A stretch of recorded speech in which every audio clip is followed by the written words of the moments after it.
Okay, now it's something about 12:30 in the morning. 12:30 00:30 Pacific Standard Time. 08:30 UT on 20. Where are we? 2022, the year of March 12th, I believe, early Saturday morning local. In N6NKS Keeler location.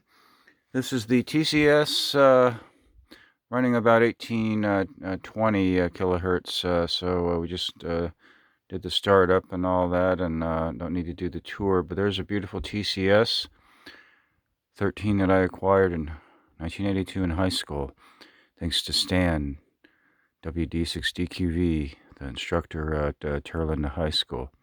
So I've had this unit 40 years. 40 years. Here we go. It's my baby. And as you can see, the current meter is reading not quite as high as in Tonopah.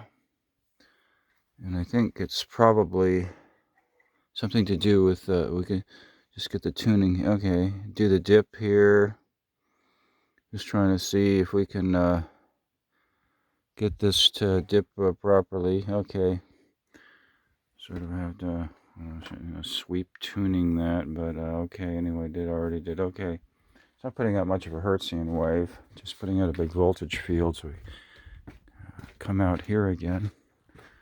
There's the moon this time sort of setting, or lower to the west.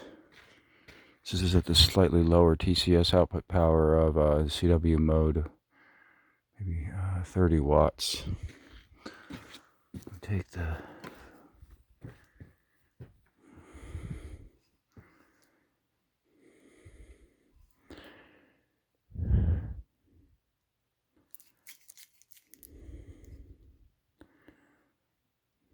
That's what's cool about the coil.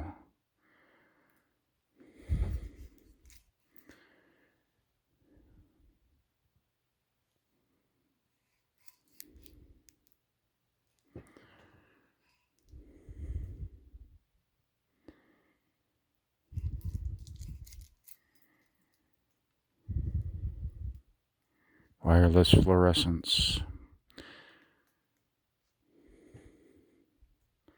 There's the tuning stub. You can see the coil in the dark. This is just a follow-up on the other video of 160 meters on the 1963 frequency with the solid state TS440 sugar, so we say, running 45 or 50 watts. So this is a third of the power, or 2/3 of the power of the other one. Put the, okay, it's going to want to be extinguished. Then we have the, oh, okay. See, the neon stick isn't quite so huge signal, but it's pretty bright nearby. Look at that. You touch it and it's like enormous. It lights up all 19. All 19? Just about all 19. And,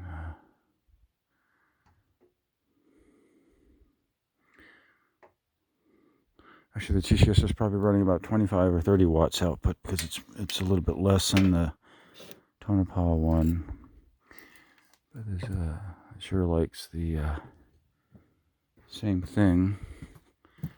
You get farther away from the coil.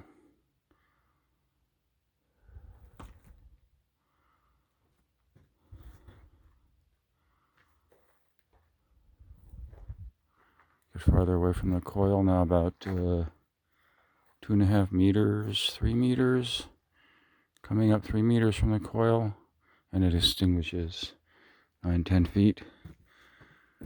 Come back, and it's lit up again.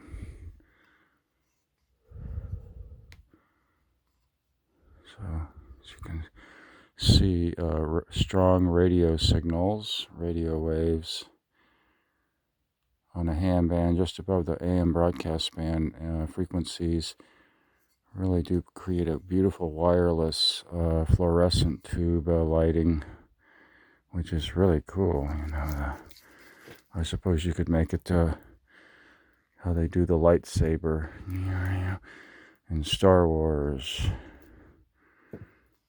The lightsaber sword. Except you wouldn't want to hit anybody with this. It would break and extinguish. So, but you can play. So it's really an incredible thing of a high Q, high voltage inductor. Not a lot of power into it. 30 watts, really? It's radiating in a big near field. And lots of current going into the earth. The idea is that it does put out maybe a telluric signal or kind of a ground wave into the earth, theoretically proposed. And the Hertzian wave is not much, just probably coming off this tuning stub here. There's a watt or ERP, so we're going to sign it clear.